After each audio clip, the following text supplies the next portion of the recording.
오늘 말씀 사도행전 6장 1절부터 7절까지입니다. 다 같이 일어서셔서 함께 말씀 봉독합니다.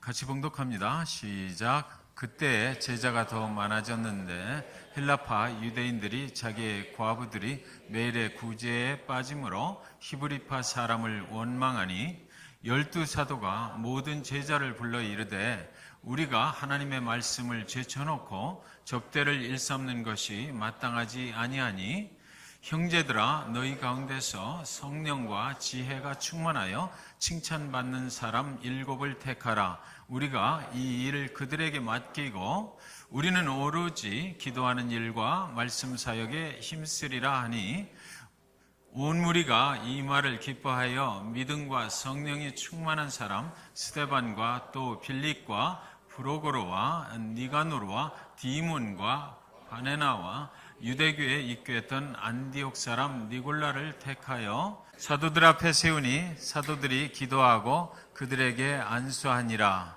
하나님의 말씀이 점점 왕성하여 예루살렘에 있는 제자의 수가 더 심히 많아지고 허다한 제사장의 무리도 이 도에 복종하니라. 아멘. 자리에 앉아주시기 바랍니다.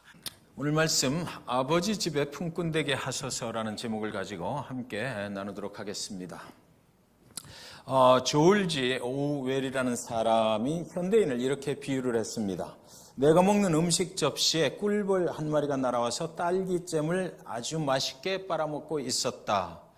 나는 좀 잔인했지만 그 꿀벌의 목을 잘라버렸다. 그런데도 자기의 목이 잘린 줄도 모르고 꿀벌은 잼을 계속 빨아먹고 있었다. 드디어 그의 잘린 목에서 가느다란 딸기잼이 흘러나왔다.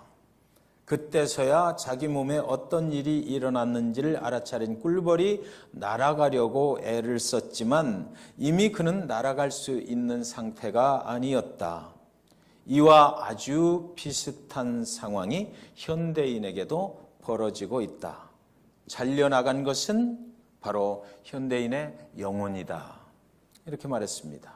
오늘날 육신의 욕망을 채우기 위해서 내 영혼의 현주소가 어디 있는지도 모르고 살아가는 안타까운 현대인들의 모습을 그는 그렇게 표현을 했던 것입니다. 제가 오늘 질문 하나를 드리면서 말씀을 같이 나누도록 시작합니다. 여러분이 지금 만약에 교통사고를 당해서 응급실에 가셔서 수술을 받아야 할 때입니다. 아주 급한 수술을 받게 돼 있습니다. 수술이 잘못되면 생명이 위태로울 수 있어요. 그런데 간호사가 와서 지금 당신을 수술할 수 있는 의사가 2분이 계십니다. 그런데 그 2분 중에 한 분은 아주 인품이 좋으시고 성격도 아주 좋으시고 자상하신 분입니다. 그런데 그분이 수술의가 되신 지가 2달밖에 되질 않았습니다. 그리고 또 다른 한 분은 성격은 아주 지랄 같습니다. 그런데도 불구하고 그분은 성격은 참 괴팍하지만 그런데 그분은 아주 노련하게 수술을 잘하시는 분입니다. 이렇게 간호사가 말하는 거예요. 그리고 2 의사분 중에 당신이 선택할 수 있습니다. 어느 분을 당신 수술을 맡기겠습니까? 이렇게 물어본다면 여러분 같으면 과연 어떤 의사한테 수술을 받고 싶습니다라고 말씀하시겠습니까? 예? 성격이 지랄 같아도 내 생명을 보장해 줄 수 있는 그런 분한테 수술을 맡기게 될 것입니다. 성격하고 관계없이 더 가장 중요한 것은 뭡니까? 우리의 생명입니다. 우리의 영혼이 어떻게 예수 그리스도 그분을 통해서 구원에 이르게 될 것인가? 그것이 우리한테는 가장 중요한 것이란 말입니다. 그 상황에서 최우선은 뭡니까? 살아야 되겠다는 거죠. 우리의 생명이 살아나야 되는 거지. 아무리 성격이 좋아도 성품이 자상해도 수술을 하다가 우리의 생명을 죽여버릴 수 있다면 그것은 문제가 심각한 것입니다. 교회는 여러분 생명을 살려내는 곳이에요. 교회는 죽어있던 멸망으로 가고 있던 그 영혼들의 생명을 예수 그리스도로 인해서 하나님 앞에 다시 돌아갈 수 있도록 그래서 영원한 생명의 길을 갈 수 있도록 인도해 주는 곳. 그래서 예수 그리스도의 능력으로 그 영혼들이 새로운 생명을 얻을 수 있도록 안내해주고 그렇게 만들어주는 곳, 그곳이 바로 교회라고 하는 곳입니다. 그러니까 오늘 죄송합니다. 제가 이렇게 말씀드려서 죄송한데, 혹시나 교회를, 사람을 만나러 오셨다든지 교회를 친교만을 위해서 오셨다든지 그런 분이 계시면 잘못 오셨습니다. 교회는 그것을 하는 곳이 아닙니다. 교회는 우리의 죽어가는 영혼들을 하나님의 영혼으로 바꿔줘서 하나님이 원하시는 바대로 영원한 생명의 길을 갈 수 있도록, 멸망과 죽음의 길로 가던 자들을 다시 살아날 수 있도록 인도해 주시는 곳이기 때문에, 여러분이 만약에 그 목적을 가지고 나의 구원의 문제에 대해서 내가 확신을 갖고 있는가를 확인하려 오셨으면 it's okay. 그런데 그렇지 않고 또 다른 목적 때문에 교회를 오셨다면 잘못 찾아오신 것입니다. 교회는 생명에 관심이 있습니다. 저와 여러분의 생명을 어떻게 하면 하나님이 원래로 목적하셨던 대로 그것을 회복시켜 가느냐라는 것, 그것을 하는 것, 그것이 바로 교회라고 하는 것입니다. 여러분, 초대교회는 생명을 살려내는 일이 더 많이 매일같이 계속해서 일어났다라고 그렇게 성경에는 기록이 되어 있습니다. 초대교회 때 오순절 성령 강림 사건을 기준으로 해서 모든 성령의 능력이 그 초대교회에 임하게 되고, 모든 성령의 권능을 입어서 수많은 사람들이 회개하고 그동안 멸망의 길로 가고 있던 것을 잘못 알았구나 해서 내가 어찌하면 좋을까, 그리고 회개하고 침례받고 새로운 생명의 길로, 새로운 삶의 길로 가게 됐다. 그 사람들이 계속해서 많아졌다라고 성경엔 계속 사도행전에 기록이 되어 있는 것입니다. 그 성령이 충만히 임한 초대교회에, 그런데 문제가 생겼어요. 지난 수요일 날 나오셨던 분들은 아시겠지만 첫 번째 문제가 생겼는데, 그 문제는 뭐냐면 성령이 충만하게 임하고 성령의 강력하신 역사하심이 있는데도 불구하고 아나니아와 삽비라의 이야기가 성경에 기록되어 있는데 문제가 생겼다고 성경은 말합니다. 영적인 사람들이 그들의 재산을 다 털어서 서로 나누는 공동체가 됐습니다. 그러니까 하나님 안에 새로운 삶을 살아가게 되니까 하나님께 모든 인생의 포커스가 맞춰지고 삶이 그 하나님 기준으로 살아가게 되다 보니까 그 신앙의 공동체 내에는 예수 그리스도가 중심이 되고 하나님이 원하시는 삶을 살아야 되겠다, 복음만이 우리의 살 길이다 하는 것 때문에 그들은 서로 나누었습니다. 그리스도인의 공동체 속에서 아무것도 내 것이라고 주장하는 사람이 없었어요. 그런데 아나니아와 삽비라가 그것을 거짓말로 그런 척 했다라고 성경에 기록되어 있는 것입니다. 그래서 자기들도 자기 재산을 팔아서 하나님의 교회에 가지고 나왔는데, 그때 그 하나님께 드릴 때 자기들끼리 하나님을 속이려고 했어요. 다 드리는 것처럼, 나도 남들처럼 정말 구원의 확신이 있고 나도 남들처럼 예수 그리스도를 통해서 구원받은 척하면서 그들이 가지고 있던 것을 일부를 감춰놓고, 그리고 나서 베드로 앞에, 교회 앞에 바쳤던 것입니다. 그랬더니 성령이 충만한 베드로가 말하기를, 네가 왜 성령을 속이느냐. 그리고 그 아나니아와 삽비라는 그 성전에서 그냥 죽어서 나가버렸습니다. 여러분, 이것이 초대교회 그날 그 상황에서 단 한 번만 일어난 일이지요.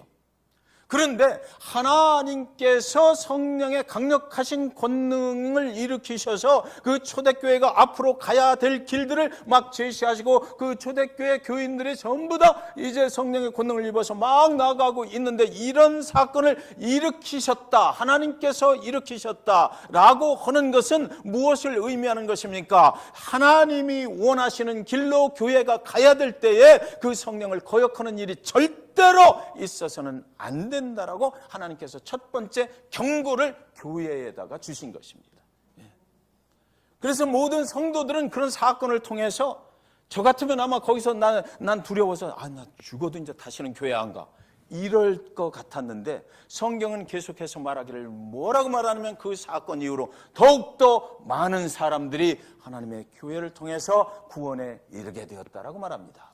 두려웠지만 그러나 하나님의 강력하신 능력이 거기 역사하고 있는 것을 그들이 보았기 때문에, 정말 하나님은 살아계시고 정말 하나님 예수 그리스도, 그분은 우리의 메시아 구세주가 되신다는 것을, 그 확신 가운데 많은 사람들이 더 하나님의 교회에 들어오게 됐더라고 그렇게 성경에는 기록이 되어 있습니다. 그것이 초대교회를 향한 하나님의 첫 번째 경고였어요. 성령이 역사하실 때 조심하라는 것입니다. 성령이 역사하시는 하나님의 교회를 육적인 것으로 채워서는 절대로 안 된다라고 말씀하신 것이에요. 하나님의 교회를 사람의 생각으로 더럽히지 말라는 것입니다. 구원받지 못하고도 구원받은 척 자신을 감추고 교묘하게 자신의 육신의 생각과 하나님의 영의 생각 가운데 양다리를 걸치고 살아가려 했던 아나니아와 삽비라를 아주 가혹하리만치 하나님은 교회의 공동체 내에서 제거해 버리시고, 그리고 성령 충만한 성도들을 데리고 계속해서 하나님이 원하시는 교회 사역을 해 나가게 됐다라는 것이죠.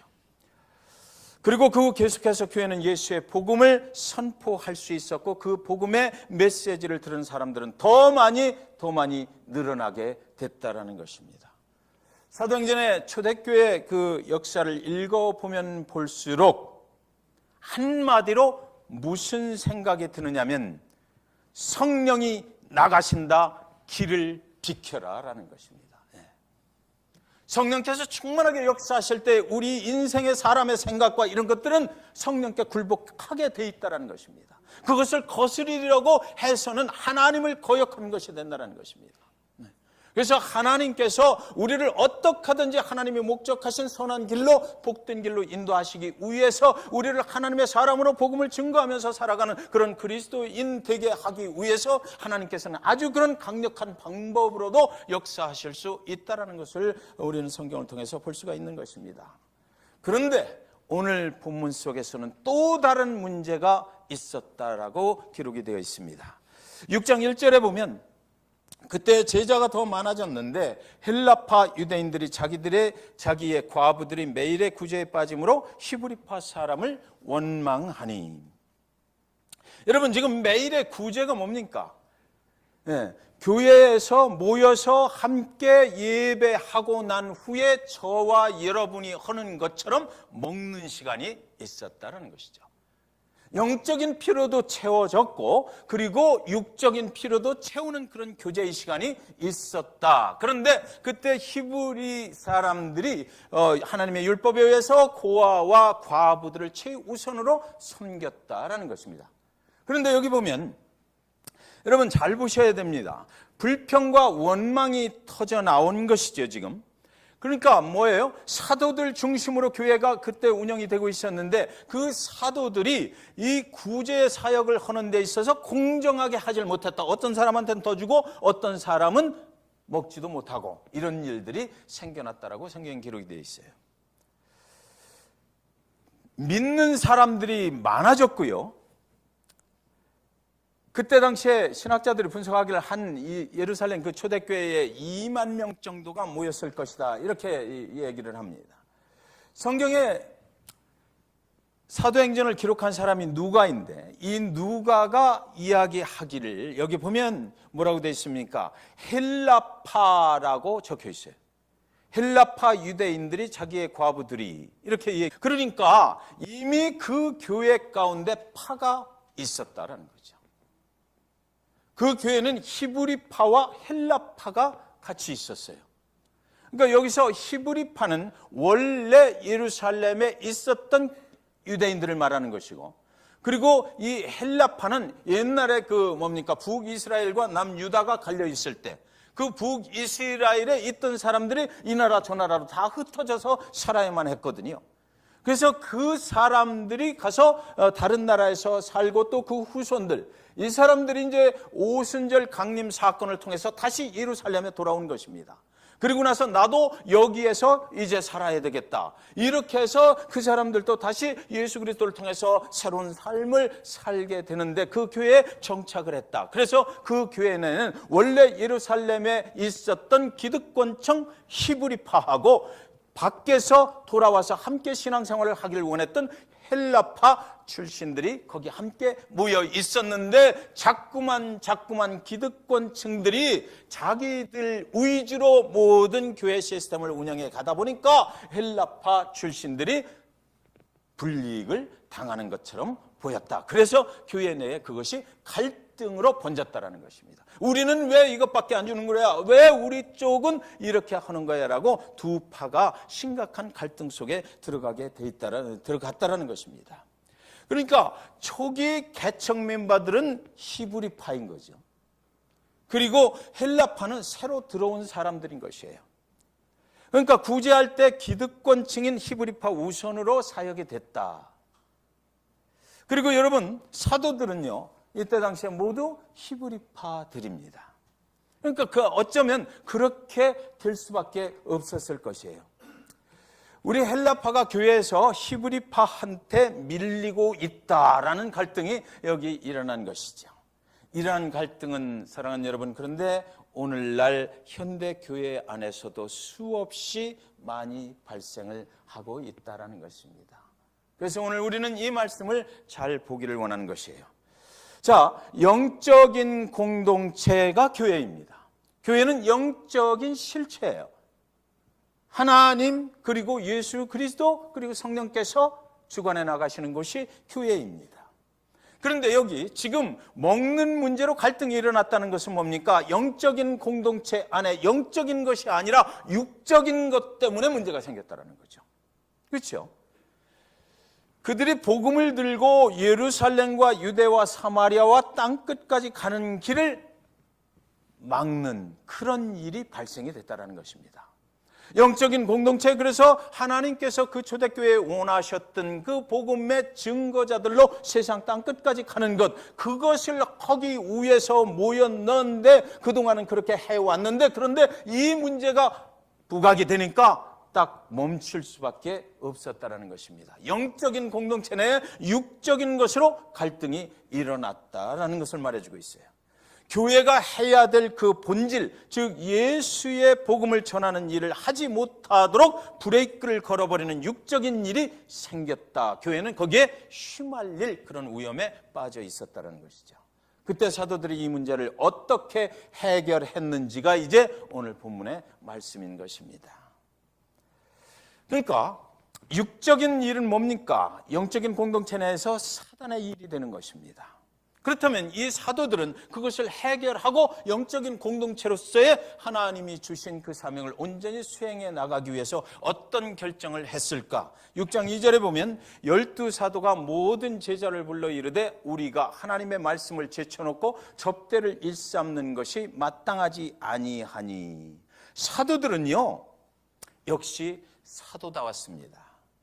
이 문제를 해결하는데 육신적인 사고방식을 가지고 해결하려고 덤비지 않았다라는 것이에요. 자, 그러면 우리 같으면 어쩌면 이런 영적인 공동체 내에서 이런 일이 나타나게 됐을 때, 그럼 헬라파 그 과부들 중에서 구제에 빠진 사람들이 과연 몇 명이나 되나 파악해보자. 그래서 왜 우리가 이렇게 돼 있나, 다음부터는 밥을 좀 한 솥 더 해서 이 사람들한테도 다 배분이 될 수 있도록 하자라고 육적인 문제를 육적인 것으로 해결하려고 했을지도 모릅니다. 그런데 사도들은 그렇게 하지 않았고, 육적인 문제의 근본 이유가 어디서부터 왔느냐? 영적인 것에서부터 왔다. 하나님의 말씀을 제쳐놓고 우리가 접대를 일삼는 것, 그것을 우선으로 해왔기 때문에 이런 일이 발생됐다라고, 여기 그 문제의 원인이 거기 있었다라고 진단을 해버린 것입니다. 음식을 공정하게 배분하지 못해서 생긴 문제라고 보지를 않았어요. 이 문제의 근본 원인은 사도들이 하나님의 말씀을 준비하고 전하는 시간을 구제하는 일에다가 빼앗기고 있었기 때문에 그동안 말씀이 충만하지 못했고 말씀을 은혜스럽게 전하지 못해서 이런 육적인 문제가 부각이 됐다라고 진단을 해버린 것입니다. 말씀 충만하고 은혜 충만하고, 은혜 충만하면 모든 허물은 덮여지게 돼 있습니다. 그러나 말씀을 제쳐놓고 음식을 서빙하는 일에 시간을 빼앗기다 보니까 이런 육적인 갈등이 일어나게 됐다는 것이에요. 무슨 말이냐 하면요, 교회 내에 육적인 욕구가 영적인 욕구보다 우선시 되고 있었기 때문에 이런 일이 발생됐다는 것입니다. 말씀이 우선되면 그까짓 거 교회에 와서 밥을 좀 덜 먹었다고 문제가 되지 않습니다. 반찬이 맛없어도 그렇게 문제될 거 없어요. 그러나 말씀의 은혜가 없으면 신교 음식이 맛이 없다고 불평하게 되는 것입니다. 사도들은 자신들이 말씀을 제쳐놓고 음식을 서빙하는 데 너무 힘을 썼다라는 것을 그때 깨닫게 된 것입니다. 제쳐놓고라는 이 단어는요, 우선순위를 바뀌었다라는 거죠. 말씀이 우선이 되어야 되는데, 교회에서 말씀 충만한 것이 우선이 되어야 되는데 먹는 것을 우선으로 해왔다라는 것이에요. 그래서 이런 문제가 발생이 됐다라는 것입니다. 하나님을 하나님의 말씀으로 섬기고요, 하나님의 말씀으로 성도들을 섬기고 하나님의 말씀으로 세상을 섬기는 것이 교회 공동체입니다. 하나님의 말씀이 없으면 교회 공동체가 될 수가 없어요. 세상의 공동체와 달릴 것이 하나도 없고, 교회 공동체와 세상의 공동체가 다른 이유가 무엇입니까? 그 교회 공동체에는 하나님의 말씀이 그 교회 공동체를 인도해 간다라는 거죠. 그것이 교회와 세상이 다른 것입니다. 그래서 6장 3절 4절에 보면, 형제들아 너희 가운데서 성령과 지혜가 충만하여 칭찬받는 사람 7을 택하라. 우리가 이 일을 그들에게 맡기고 우리는 오로지 기도하는 일과 말씀 사역에 힘쓰리라 하니, 이 문제를 해결하기 위해서 사도들의 결정은 하나님의 말씀과 기도하는 일을 최우선으로 해야 되겠다, 이렇게 결정을 한 것입니다. 그러니 구제하고 친교하는 일은 사도들이 아니라 이 일을 감당할 만한 7사람을 세워서 그들에게 맡기고 우리는 오로지 말씀 전하는 일과 기도하는 일에 힘써야 되겠다라고 결정을 했던 것이에요. 몇 명이 헬라파 중에서 정말 그 음식을 잘 못 먹게 됐느냐라고 따지지 않았습니다. 그것은 그 다음 문제인 것이죠. 우리가 이렇게 됐던 것은 말씀이 죽었기 때문이다라는 것입니다. 신앙의 공동체 가운데 하나님의 말씀으로 우리가 부흥을 해왔었는데 그렇지 못하게 되니까 이런 일이 발생이 됐다라는 것이에요. 영이 육을 인도하는 공동체가 되어야 한다는 것이죠. 이것은 사도들의 말 같지만 사실은 하나님의 교회를 향하신 뜻입니다. 하나님이 초대교회를 통해서 교회는 오로지 말씀과 기도로 성장해야 된다는 것을 이 사건을 통해서 분명하게 보여주신 것이에요. 너희들 그러면 안 된다라는 것이죠. 이런 일은 교회 공동체에 있어서는 안 된다. 하나님의 말씀 중심으로 가야 되고 하나님의 말씀과 기도 중심으로 가야 되고 하나님의 말씀이 너희를 진정한 복음의 사역자들로 세워갈 것이다. 그러니까 다시 그곳으로 돌아가라라는 얘기예요. 육적인 문제가 덮일 수 있도록 예수 그리스도의 보혈이 너희의 죄를 덮어준 것과 마찬가지로 영적인 신앙의 공동체는 영적으로 가야지 육적인 것으로는 아니 된다. 거기에 신경 쓰지 말고 이제 하나님의 말씀을 더 충실히 증거하라라는 것이었습니다. 6장 5절에 보면 온 무리가 이 말을 기뻐하여 믿음과 성령이 충만한 사람 스데반과 또 빌립과 프로고로와 니가노르와 디몬과 바메나와 유대교에 입교했던 안디옥 사람 니골라를 택해서 그 다음에 보면 안수했다 이렇게 말하고 있습니다. 그러니까 7을 성령 충만한 사람 그리고 칭찬받는 사람, 여기서 칭찬받는다는 것은 교회 안에 신앙 안에서 칭찬을 받는다는 것이에요. 교회하고 관계없이 세상에서 칭찬받는다는 얘기는 아닙니다. 그래서 신앙 안에서 정말 우리가 믿고 이 교회의 운영을 맡길 수 있는 사람 7을 택해서 하나님의 이름으로 안수를 했습니다. 그래서 그들을 통해서 그 일들을 하게 하라고 그렇게 했던 거예요. 그리고 사도들은 이제 우리는 원래 우리가 해야 될 일, 말씀 증거하는 일, 그리고 기도하는 일에 힘써야 되겠다라고 그렇게 결정을 했던 거죠. 자, 근데 사랑하는 여러분, 여기서 우리는 잘 보아야만 됩니다.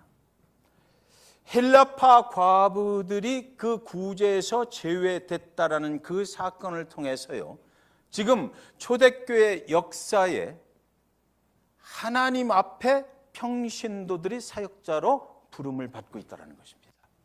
네. 초대교회 역사에 아주 귀중한 한 사건이 되는 것이에요.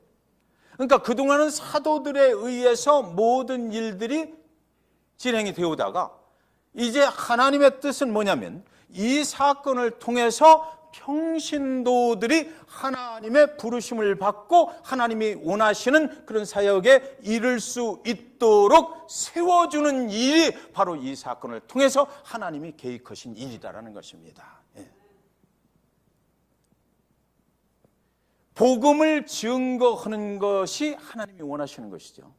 제가 왜 이렇게 말씀드릴 수 있느냐면, 여러분 생각해 보십시오. 오늘 성경을 잘 읽어보면 이 평신도 사역자들 7 집사가 세워지고 난 후에 그 성경 기록 속에 어디도 이 7 집사들이 헬라파 과부들을 도와주었다라든지 헬라파 과부들의 그 갈등을 해소하기 위해서 많은 노력을 했다든지 이런 이야기는 성경에 절대로 기록된 일이 없다라는 것입니다. 그 헬라파 과부들은 스틸 그냥 미싱했을지 몰라요. 구제가 안 됐을지도 몰라요. 그런데 이 7 집사들의 그 다음 삶이 어떻게 변해갔느냐 하면 사도들과 똑같이 말씀을 증거하는 일로 쓰임을 받았다는 것입니다.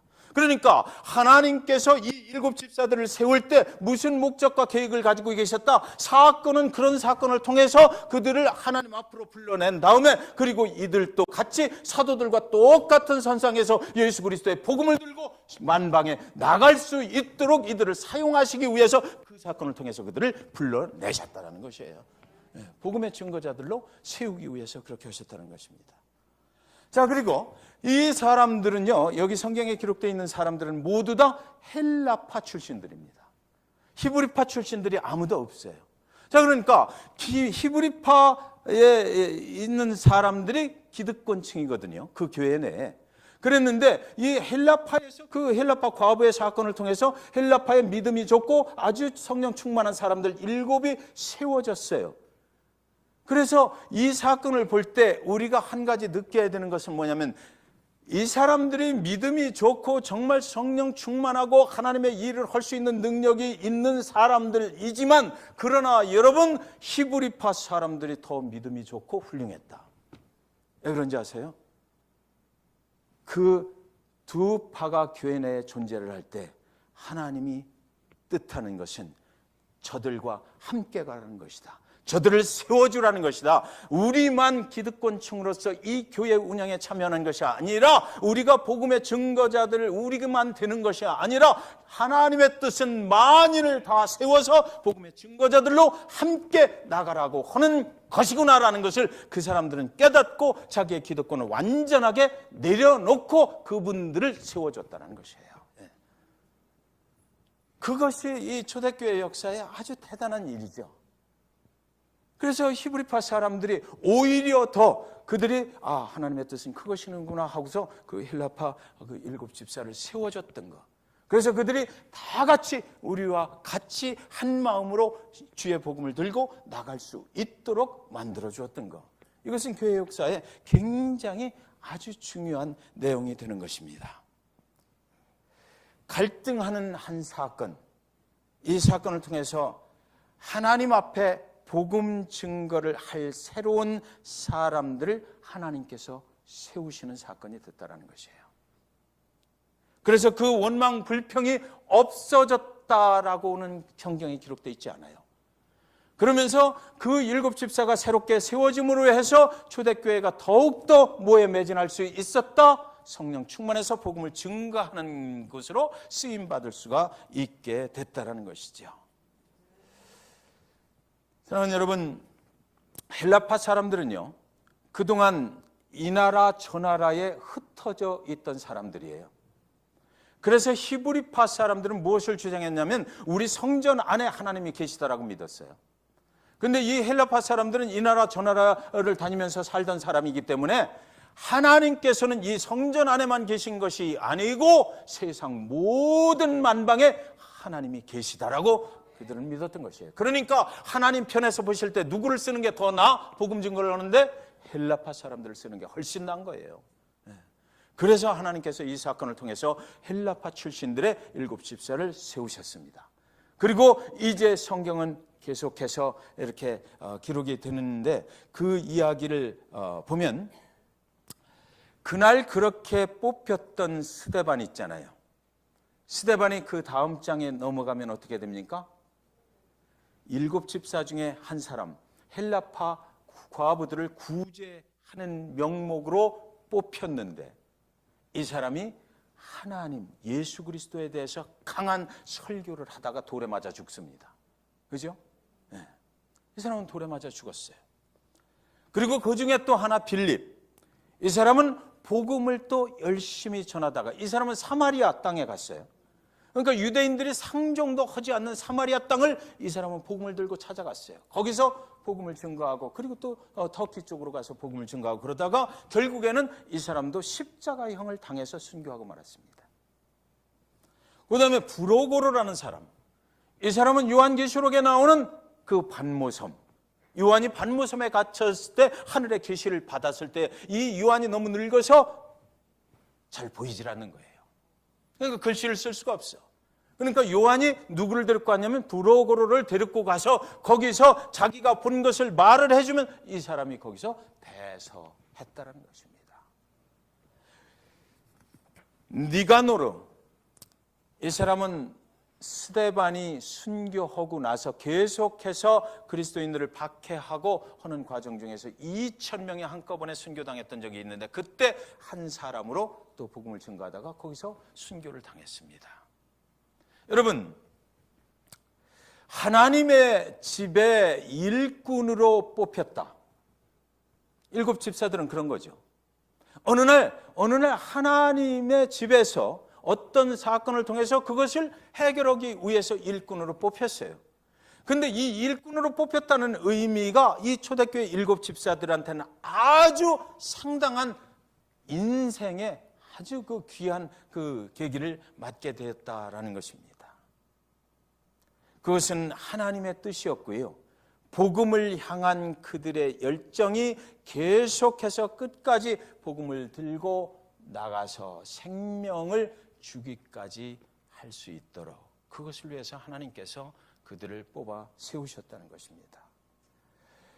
복음을 교회의 최우선에 두고 그 복음을 증거하는 일의 동역자들로 그들을 세우셨다는 거예요. 여러분, 하나님의 말씀이 죽어버리면 교회가 죽습니다. 하나님의 말씀이 목회자만 증거하시는 것이라고 생각을 하시면 그 교회는 죽어버릴 것입니다. 그래서 하나님께서 그런 생각들을 다 정리해버리신 거예요. 그리고 나서 예수 그리스도의 그 복음을 7 집사들이 다 일어나서 만방으로 나가서 증거하면서 생명을 걸고 그 복음 증거를 할 수 있도록 만들어 주신 그 사건. 그래서 사도들만의 일이 아니라 그리스도를 통해서 구원을 얻은 모든 사람들은 그리스도의 증인으로 서야 된다. 그래서 하나님의 뜻이라고 하는 것은 세상 만방에 예수 그리스도가 증거되는 것이다. 그 복음이 증거되는 것이다. 그래서 그것은 사도들만의 일이 아니고 모든 그리스도인들의 일이다라는 것을 분명하게 만들어주신 사건이 바로 이 초대교회 오늘 이 본문에 있는 사건이라는 것입니다. 교회는 복음을 증거하는 공동체라는 것, 그것을 분명하게 보여주신 것이에요. 사랑하는 여러분, 그 결과가 무엇입니까?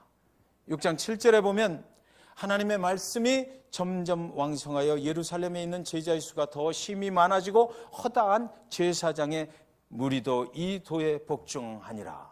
점점 많은 사람들이 예수 그리스도의 제자가 됐다라는 것은 지금까지 사도행전 속에 계속 있어 왔던 일입니다. 그런데 오늘 이 사건을 통해서 히브리파 기득권층이 헬라파 7 집사들을 하나님의 뜻이라고 알고 세워졌던 이 사건을 통해서 누가 하나님 앞에 돌아왔다? 제사장들이 돌아왔다는 것이죠. 전혀 그들은 예수 그리스도의 부활에 대해서 믿을 수가 없는 사람들이었어요. 그들은 예수 그리스도를 십자가에 못 박아야 된다라고 외치던 그런 사람들이었는데 그 종교 지도자들이 이제 오늘 사건을 통해서 누구 앞으로 돌아왔다? 예수 그리스도를 믿는 그리스도인이 되어서 하나님 앞으로 돌아왔다는 것입니다. 네. 여러분, 저와 여러분이 예수 그리스도의 복음을 증거합니다. 저와 여러분이 생명을 걸고 그 예수 그리스도를 증거하며 나갈 때에 정말 우리가 넘어가기 힘든 그런 장애물들이 있어요. 그때 우리가 오늘 이 사건을 기억했으면 좋겠습니다. 하나님께서 저와 여러분을, 저는 목회자 좋습니다. 그리고 또 여러분을 무슨 집사 이렇게 세우실 때에 그것은 그냥 그 교회 내에서 필요한 일들만 하라고 하시는 것은 아니다라는 거죠. 그래서 복음을 들고 하나님이 원하시는 그런 그리스도의 증인된 일을 해달라고 하나님께서 부탁하시면서 세워주신 것이다라는 것입니다. 그래서 우리는 그것을 기억해야만 됩니다. 우리가 그냥 교회 내에서 어떤 운영을 하기 위해서 내가 집사의 직분을 받은 것이 아니다라는 것이에요. 내 삶이 복음으로 먼저 변화받아야 되는 것입니다. 내 가정이 변화받고 내 자녀들이 또 그렇게 변화받을 수 있도록 해야 되고, 내 삶의 터전들이 변화받고. 여러분, 목회자는 교회 안에서 살아요. 그러나 평신도 사역자들은 어디서 살아요? 잭슨빌, 이 온 세상을 돌아다니면서 사시는 거거든요. 그러니까 하나님이 보실 때 누구를 사용하는 게 더 효율적이겠어요? 목회자보다 평신도들을 사용하시는 게, 집사님들을 사용하시는 게 더 복음 증거에 효율적이다라는 것이에요. 그래서 하나님은 오늘 이 사건을 통해서 우리를 그렇게 인도하고 계신 것이에요. 교회는 하나님의 집입니다. 돌아온 탕자가 아버지 집에 돌아와서 뭐라고 그랬어요? 나를 아버지의 품꾼의 하나로 보아주소서 그랬습니다.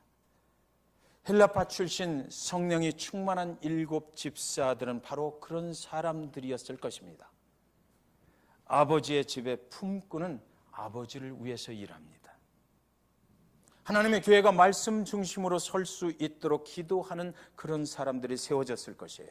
하나님의 말씀을 들고 나아가는 그런 사람들이었을 것입니다. 사도들과 함께 교회가 말씀 중심으로 설 수 있도록 동역하는 하나님 아버지의 집에 일꾼들이 세워졌던 것이에요. 여러분, 말씀을 전하는 목회자를 위해서 많이 기도해 주셔야 됩니다. 그래서 교회가 하나님 말씀 중심으로 설 수 있도록 그렇게 우리는 기도해야 돼요. 그러나 여러분, 우리 교회 가운데도 하나님의 말씀을 들고 나아가는 우리 집사님들을 위해서 열심히 기도해야 된다는 것입니다. 그래서 오늘 말씀 그거예요. 우리 집사님들을 위해서 교회가 열심히 기도하고, 우리 집사님들이 하나님의 말씀을 들고 세상의 삶을 살아가고 복음의 증거자들로 쉴 수 있어야 그 교회가 복음 증거의 교회가 될 수 있다. 신앙의 공동체가 든든히 서나갈 수 있게 된다는 것입니다. 그래서 그 일을 위해서 초대교회는 그런 집사님들을 세우셨던 것이에요. 성도 여러분, 모든 육적이고 사람의 생각들, 그것은 하나님이 원하시는 것이 아닙니다. 하나님의 말씀으로 그 모든 것들을 덮을 수 있어야 돼요. 하나님의 말씀이 죽어버리면 그것이 덮여지질 않습니다. 그래서 이 잭슨빌, 그리고 플로리다, 또 미국, 또 땅끝까지 우리는 그 하나님의 말씀으로 나가야만 하는 것이죠. 우리가 다른 것으로 나가는 것이 아니잖아요. 우리 모두가 아버지의 집에 충성된 그런 복음의 일꾼들이 되시기를, 그래서 정말 주님이 원하시는 그런 복음의 증거자들로 쓰임받으시기를 주님의 이름으로 간절히 축원드립니다. 그 일을 하기 위해서는 굉장히 어려움도 많이 있을 것입니다. 그러나 항상 어려움이 닥칠 때마다, 박해, 핍박 있을 때마다 말씀 중심으로 서야 되겠구나. 육적인 것이 살아나지 못하고 우리가 말씀 충만해야 되겠구나. 이런 생각을 하나님의 귀하신 복음 증거자들 다 되시기를 주님의 이름으로 축원드립니다. 기도하시겠습니다.